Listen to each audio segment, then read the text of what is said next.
exactly when, but they brought Robert Wise on. And so he was a part of kind of looking at what was going on. And we went to, well, I'll take that back. The very first time that I went to Magicam, there was Gene Roddenberry, there was Phil Rollins, who was the production manager for Paramount. Trying to remember the name. Jeff Katzenberg, by the way, was the producer of the film, and it was the first film he had ever produced, a feature film at all. And so everybody needed to know what we were going to keep and what we were going to have to do to rebudget what this thing was going to cost. So we had some major meetings at Magicam and looked at all the models, and I have a lot of photography of those sessions. And there were some pieces and parts from some of the models that we could use when we started to make the new dry dock and so forth. But what I did was I started, I analyzed it all, and I started to put together my team of people, which included several really fine designers who had been to Art Center. Andy Probert was one of the people that I hired because he was very much into spacecraft and, those kinds of designs. And he was a Star Trek aficionado, which was really important because I had watched the television series, but I didn't really know, I wasn't a Trekkie. And so having somebody who really knew the history and was in love with the whole franchise, he was really a key member on my team. But Scott Ross and some other people who you can see in many of the pictures of the building of the Enterprise, was an Art Center graduate, again, in industrial design. Those were generally the kind of people I hired. And then I hired other people, some of the people from Abels that I brought in. We literally formed a new group to do the movie called Astra, which stands for a Star Trek Robert Abel production. And I designed a new logo, and that became a division of the Abel Studios to deal with the film. So we built out offices at the Abel Studio, and I started putting together a photographic team to do still photography work because we had a lot of imagery that we had to create, graphics that we had to do, the redesign of the typefaces, the Vulcan, alphabet and all of that, and the Klingon typeface and all the Klingon imagery. And then, of course, the Starfleet, everything from the typeface to, the phasers. So all the hand props we were involved in the design of, and they were made by different subcontractors that Paramount did. But basically, a lot of the hand props and all of that were all what we had to design and try and, start from scratch to give it a real higher end and continuity. The scale of the whole thing took on new proportions when it became a feature, and I had to explain to the group there and to everybody, really educate them to the kind of photographic techniques that we needed to use to film, the way that Star Wars has been done with motion control, so we could add motion blur, so you could do multiple passes on the Enterprise or any other model, 4 or 5 passes just to get a image of the Enterprise where all the lights are at the right exposure, all of the amount of motion blur, the lighting, especially the lighting in the dry dock. So the design of the lights that were built into the dry dock, how they would work to illuminate it. And then there are all the auxiliary craft, the Work B and other craft, the shuttles that were bringing the cargo into the cargo bay, the headquarters on Earth, which would be matte paintings and so forth in San Francisco, the shuttle that was the land-based shuttle that brought Kirk back to the Starfleet to introduce him kind of at the beginning of the film. There was a lot of work to be done, and that's what we started with. And I put together kind of a priority list of what the most important kind of things were to get initially right.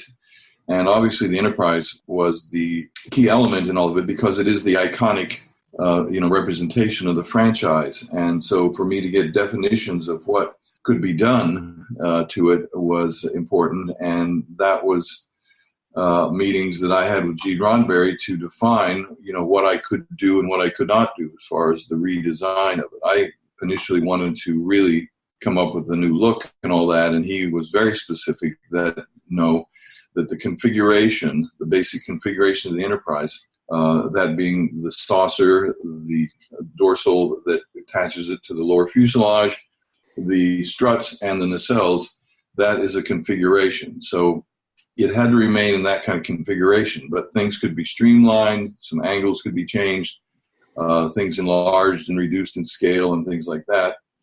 So that is, and he had very specific ideas about certain things. If I can interrupt you, I want to come back to the Enterprise later in our discussion, because before we get to that, I wanted to ask you about the other non-human characters that appeared in the movie, and obviously those are the Klingon ships and V'ger, of course, and these are two main elements. If we start with V'ger, because Sid Mead ended up designing the screen version of V'ger, but I gather that you had a different approach, different to Sid Mead's approach, which was eventually accepted. You had a different idea. Yes, well, Sid Mead and it was McCall and some other people did illustrations for what V'ger could look like. All of that work had taken over the effects on the film, and the film was broken up between Apogee, which was John Dykstra's group, and Trumbull's group.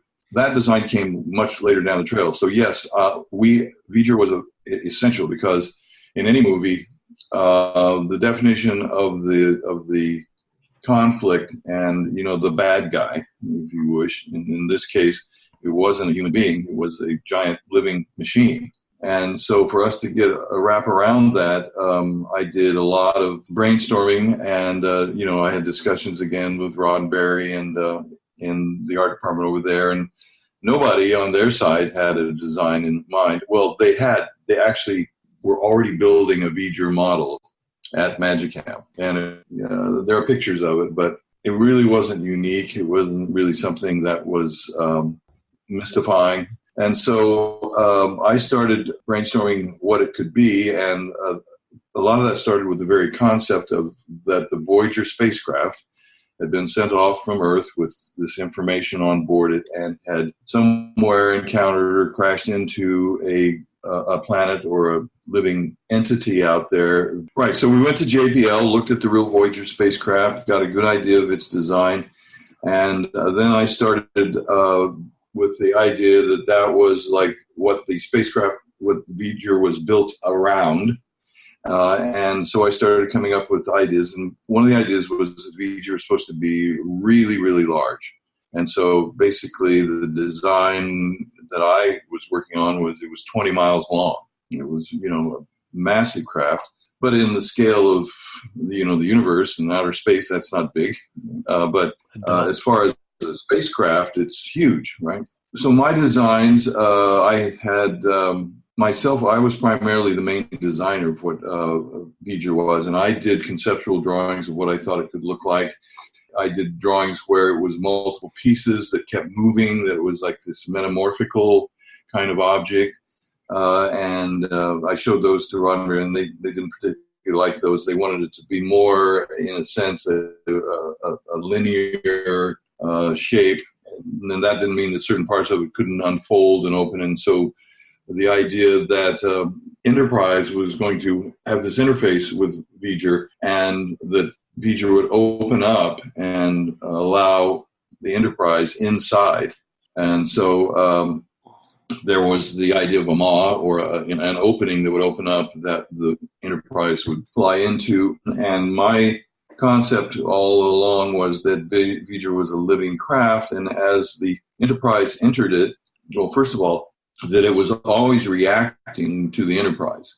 If the Enterprise flew over the surface would, like scales, they'd raise up, or there would be, interactive things that were happening as a result of the Enterprise. I literally had come up with techniques to have the surface of it kind of iridescent. As the Enterprise flew over the surface of it, before it ever even got to the maw, the surface was reacting to it, changing color and doing things like that. And we came up with techniques to do that were really cool. And then I had my production design illustrators, Tony Smith, David Negrone, other people working on designs, and I would do sketches, and then they would follow through and do their own version and so forth. And so we were designing that, and it was all continually under design, but it was not the essential spacecraft that had to be built first. It was something that was going to be built after we had gotten well underway with the other craft, the Klingon craft and the Enterprise, the Space Office Complex,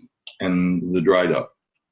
So, and the shuttle that brought Kirk with Scotty up to do the grand tour to the reintroduction to the newly rebuilt and designed Enterprise, which was such an important part of the concept of the movie that Kirk was going to see it and literally fall in love with the thing again. And, just seeing it would motivate him to want to again be the captain. And there's where part of the conflict in the movie between he and Stephen Collins and all that arose. So the way the story was told visually, the special effects, the choreography of the whole introduction of the Enterprise, the interface with V'ger, the wormhole effect, and things like that happened along the way as a part of the journey.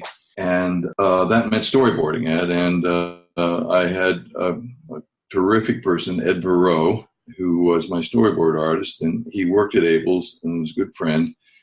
A phenomenally brilliant guy, and if you don't know, he went on to become, he actually ended up storyboarding the Raiders films, designed E.T., he worked for Spielberg for years, and then he became a production designer and did films such as Contact and other things, where he just, and he was just awarded a Lifetime Achievement Award by the Art Directors Guild for his work in multiple pictures. But so he was the storyboard artist, and the budget of anything has to do with those storyboards, what it is you're really going to see. Where are the details? What things, need to be refined with lots of detail, because the camera is going to get close to it. And so when that space shuttle brings Kirk up and they move, they first see it at the distance, and then they get closer and they're moving along, seeing little human workers on the beams and so forth as we went around, and then the choreography. So they come along the side of it and then go out in front and turn around, and you have that master shot. Anyway, so the work was 24/7 because the scramble. They had a release date that they were not going to change. Even after Trumbull took over, he, begged with them to, move the release date, but they had a contractual agreement with all the different theater chains and so forth that when this movie was going to come out. And so it had to be done by, it was December, right, when it came out. December 7th. December 7th. Yeah, auspicious date. Yeah, exactly. Yeah.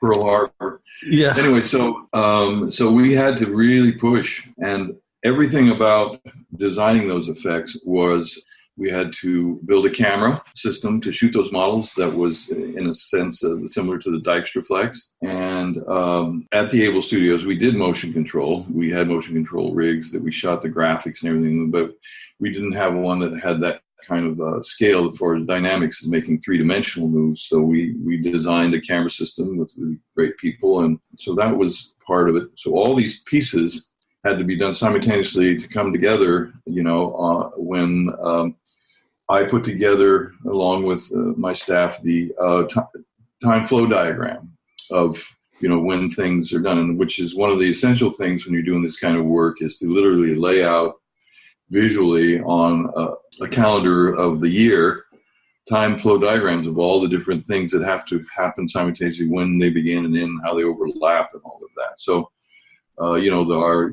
when I designed that we needed to have the models and the camera ready to start shooting those very first shots, and leading up to that, of course, there were all kinds of camera tests and things like that. So that was the overall, battle that we had to handle. A part of all of that, of course, was that the Enterprise was essential because there were scenes that were going to be shot on the interior of the Enterprise, and all of that had to have continuity, the design of the bridge. So we got involved early with the interior design of the bridge and of the engine room, and of other parts where scenes were going to take place. At the beginning of the film, after the Epsilon space station is attacked by V'ger,